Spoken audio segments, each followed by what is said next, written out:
हाँ तो प्यारे बच्चों, पिछले एपिसोड में आपने देखा था कि ओमाना कहाँ अपने ट्रेन में बैठ चुकी है और उसके बाद उसने ट्रेन में जो भी अलग अलग व्यक्ति आते हैं उन सब का परिचय आप लोगों से कराया था। और अब हम अपनी जर्नी में बिल्कुल आगे बढ़ते हैं फ्रॉम द विंडो में चैप्टर 7 की तरफ। तो यहाँ पे 17 मई यानी 17 मई को सुबह 7:30 बजे वो अपनी डायरी लिख रही है। उसने बताया कि ये सुबह का समय है और ये हम मडगांव में, ये स्टेशन में लिखा हुआ है मडगांव। और मडगांव कहाँ पर आ रहा है? गोवा में, है ना। हमने बताया था कि गुजरात से महाराष्ट्र, महाराष्ट्र से फिर वो गोवा तक पहुंचेगी। तो अब ये महाराष्ट्र का सीन उसने नहीं बताया क्योंकि वो हो सकता रात भर सोती रही होगी, तब तक महाराष्ट्र निकल गया। अब मडगांव में पहुंचे, वो बोर्ड में लिखा हुआ है। अब फिर उसके बाद वो वहां पर स्टेशन में उन लोगों ने कुछ चाय कॉफी वगैरह पी, बोतल वगैरह पर फिल किए। और उसने कहा कि वहाँ का सीनरी मैं आपको बता ही नहीं सकती, इतना खूबसूरत, इतना खूबसूरत।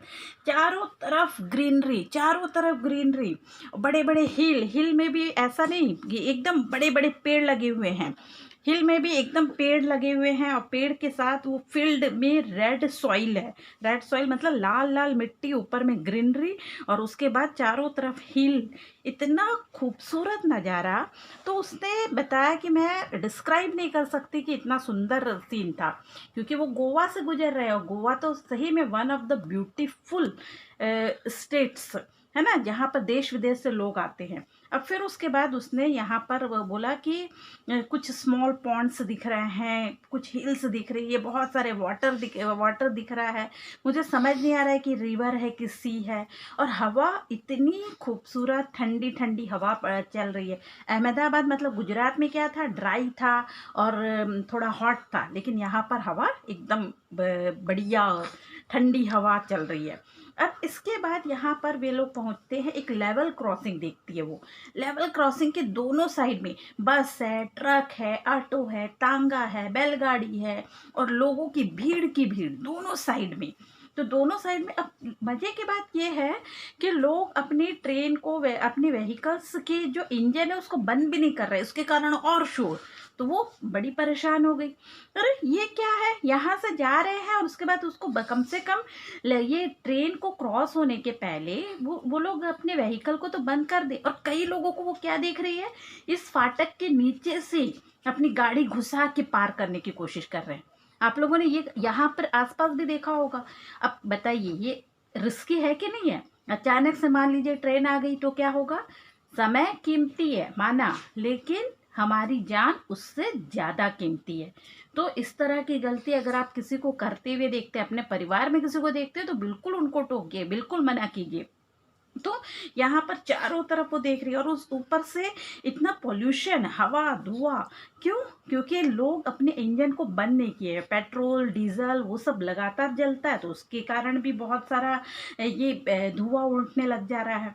फिर उसके बाद उसने बताया कि हमारा ट्रेन जो है अब ट्रेन के बगल में एक, जैसे ये ट्रेन चल रही है उसके बगल में एक दूसरी ट्रेन जा रही है। तो मैं और एन, सुनील जो उसके दोस्त बन गए थे, उन्नी और सुनील वगैरह, तो उन लोगों के साथ उन लोग ट्रेन को मतलब गिनने की कोशिश कर रहे हैं डिब्बे कितने हैं। जैसे एक ट्रेन यहाँ से जा रही है, दूसरी ट्रेन इस तरफ से, ये अपोजिट डायरेक्शन में जा रही, तो उन लोग उसके डिब्बे गिनने की, काउंट करने की कोशिश कर रहे हैं। उन लोग बोले कि इतनी रफ्तार से दोनों ट्रेन जा रही है कि हम लोग काउंट ही नहीं कर पाए। ठीक है, ये सब हो गया। अब इसके बाद फर्स्ट डे, ये सेकंड डे की जर्नी चल रही है। फिर इसके बाद हम आपस में आगे बढ़ते हैं।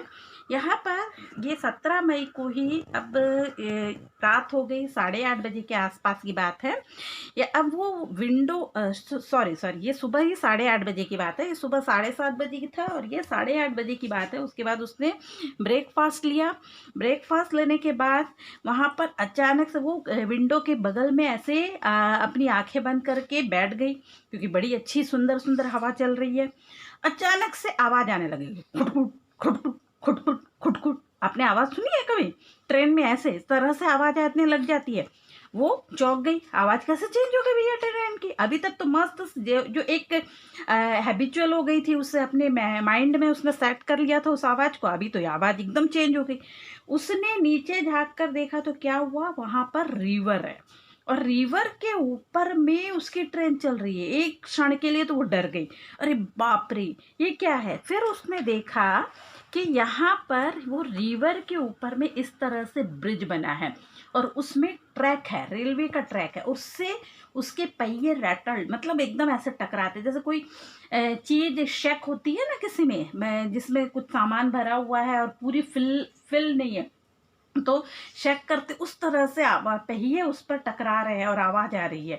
तो उसने नीचे झांक के देखा, पूरा रिवर है और रिवर में बहुत सारे लोग, मछुआरे लोग क्या कर रहे हैं, अपना बोट चला रहे हैं। उसने कुछ लोग, पहले तो वो बहुत घबरा गई, फिर उसको लगा कि हाँ यहाँ इस तरह से लोगों ने कितनी बड़ी कारीगरी की हुई है कि रिवर के ऊपर से भी ट्रेन क्रॉस हो रही है। और यहाँ पर रिवर के ऊपर से एक नॉर्मल ब्रिज है जो कि व्हीकल्स को जाने के लिए है और ट्रेन को जाने के लिए स्पेशल टाइप का ब्रिज बना हुआ है ना, ये ज़्यादा मजबूत है। क्यों? क्योंकि ट्रेन को क्रॉस करने के लिए और भी ज़्यादा मजबूती की ज़रूरत है। तो यहाँ से वो जा रही है, ये उसको बहुत फिर थोड़ी देर के बाद उसको मज़ा आने लग गया। अब इसी तरीके से वो आगे बढ़ रही है। फिर 17 मई को ही 11:30 बजे के समय उसने फिर लिखा है, अभी ये कहाँ से क्रॉस हुई, रिवर के ऊपर से क्रॉस हुई। रिवर के ऊपर से the last few hour have been so exciting. अब ब्रेकफास्ट कर ली, उसके बाद वो अपने दोस्तों के साथ ऊपर में टॉप वाले बर्थ में चली गई।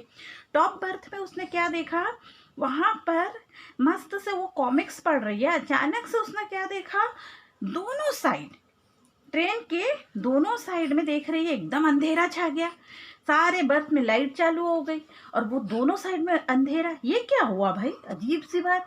उसने देखा, उसके पापा ने बताया कि हमारी ट्रेन अब टनल से गुजर रही है। टनल क्या होता है, सुरंग। सुरंग का मतलब क्या होता है, बड़ी बड़ी जो पहाड़ियां हैं उनको काट कर ट्रेन को जाने के लिए रास्ता बनाते हैं। अब सोचिए, गोवा के रास्ते से जहाँ से जा रहे हैं वहाँ इतने सारे पहाड़ और नदियाँ वगैरह है, तो उसके कारण इस तरह से रास्ता बनाने की ज़रूरत हो रही है। और उसके पापा ने बताया कि हमारी जो ट्रेन है ये मतलब this train goes right through the mountain, mountain के अंदर से घुस रही है।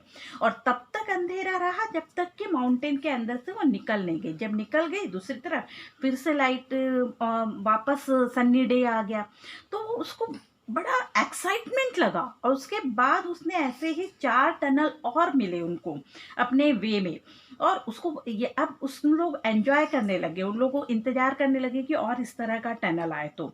और ये यहाँ से the route from Goa to Kerala has a total of 2000 bridges, 2000 bridges है इस तरह की।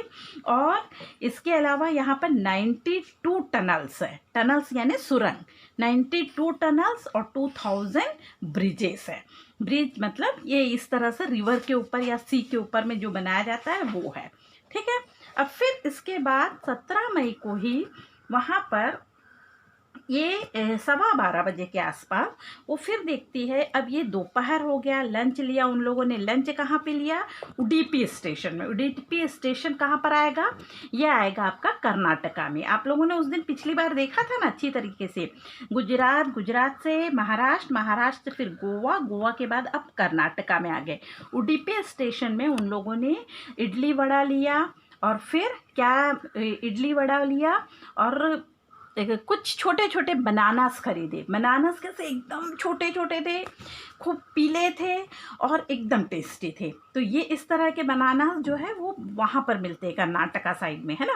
उन लोगों ने लिया, बहुत एंजॉय किया। उसके बाद उसने क्या देखा कि यहाँ पर लोग खेती में काम कर रहे हैं, वो खेती के चारों तरफ है और वहाँ के लोगों के ड्रेसेस बिल्कुल अलग है। जैसे अहमदाबाद में थे वैसे ड्रेसेस नहीं है वहाँ पे। ज़्यादातर लोगों ने क्या, वाइट या क्रीम कलर की धोती पहनी हुई है, साड़ी पहनी हुई है। और वहाँ अहमदाबाद में इस तरह का नहीं था। तो ये डिफरेंट स्टेशन है। अब फिर सुनील की फैमिली को कोझिकोड में उतरना है। कोझिकोड कहाँ पे मिलेगा, केरला में। और वो करीब आ रहा है शाम को 6 बजे। तो वो लोग कोझिकोड में उतर गए। उन लोगों ने आपस में, चूंकि इतनी दोस्ती हो गई थी, 2 दिन का सफ़र था तो अच्छे से दोस्ती हो गई थी सुनील और एन से, वो दोनों सेम एज ग्रुप के थे। तो उन लोगों ने एड्रेस को एक्सचेंज किया और फिर वो लोग अपना कोझिकोड में उतर गए। अब इसको ओमाना को कहाँ उतरना है? कोट्टायम में। तो कोट्टायम थोड़ा सा और लेट आएगा, है ना। अब यहाँ पर आपको पूछा गया आपने कितने स्टेशन देखे? यहाँ केरला में आपने कौन सी भाषा बोली जाती है? मलयालम। यहाँ कोंकणी भाषा बोली जाती है गोवा में, है ना। केरला में मलयालम, गोवा में कोंकणी, महाराष्ट्र में कौन सी भाषा बोली जाती है? मराठी, गुजरात में गुजराती, और कन्नड़ कहाँ पे बोली जाती है? कर्नाटका में। जिन जिन स्टेट में गई वो उन सभी स्टेट के बारे में बताया जा रहा है। फिर इसके बाद 17 मई को रात को 9:30 बजे ये लोग अपने कोट्टायम में उतरने वाले हैं। इन लोगों ने अपना सामान पैक किया और उस दिन वो लोग पहले अपनी नानी के घर नहीं जा रहे हैं, केरला नहीं जा रहे, वो लोग कहाँ जा रहे हैं? वलियम्मा के घर में। और वलियम्मा किसको बोलते हैं? बड़ी माँ को, मतलब मम्मी की बड़ी बहन को वलियम्मा बोलते हैं, ठीक है। और उनके घर में जाएंगे और उसके बाद अम्मुम्मा के घर में कब जाएंगे? अगले दिन जाएंगे। तो वो एक और नया सफ़र हो जाएगा। तो यहाँ पर आप लोगों से कुछ क्वेश्चंस पूछे गए। आप अपनी मम्मी की बहन को क्या बोलते हैं? मौसी बोलते हैं। और आप मम्मी की मम्मी को क्या बोलते हैं? नानी माँ। फिर फादर की बहन को क्या बोलते हैं? बुआ जी। क्या क्या बोलते हैं? आप लोग खुद अपनी लैंग्वेज में लिखिएगा यहाँ पर। फादर की मदर को क्या बोलते हैं? दादी जी। कोई आजी बोलता होगा, या कोई अलग अलग लैंग्वेज में अलग अलग चीज़ें बोलती हैं। तो जो आप बोलते हैं उसको आप लिखिए यहाँ पर। तो यहाँ पर सब भाषा, अलग अलग भाषा। हमारा देश है, इतना बड़ा देश है भारत देश। यहाँ पर हर स्टेट में अलग पहनावा है, अलग खान पान है, अलग संस्कृति है। उसके बावजूद हम सब एक हैं, क्योंकि यहाँ सबके अलग अलग कल्चर में हम लोग मिक्स हो जाते हैं। एक दूसरे के कल्चर का हम बहुत सम्मान करते हैं ना। तो ये जर्नी उसको बहुत मज़ा आ रही है, क्योंकि इस जर्नी के बहाने वो दूसरे स्टेट के लोगों को देख रही है, विंडो से देख रही है, आपस में ट्रेन में सहयात्रियों से परिचय हो रहा है। तो ये सब चीज़ें एक बहुत अच्छा अनुभव होता है। आप लोग भी इस तरह से कभी यात्रा में जाएंगे तो आपको भी समझ आएगा। तो फिर से अभी भी हमारी कहानी ख़त्म नहीं हुई है, पिक्चर अभी बाकी है। क्यों बाकी है? क्योंकि अब नानी माँ के घर जाना है। तो नानी माँ के घर में जाएंगे हम अगले एपिसोड में। तब तक आप लोग इस चैप्टर को अच्छी तरह से रीड कीजिए। Okay, thank you.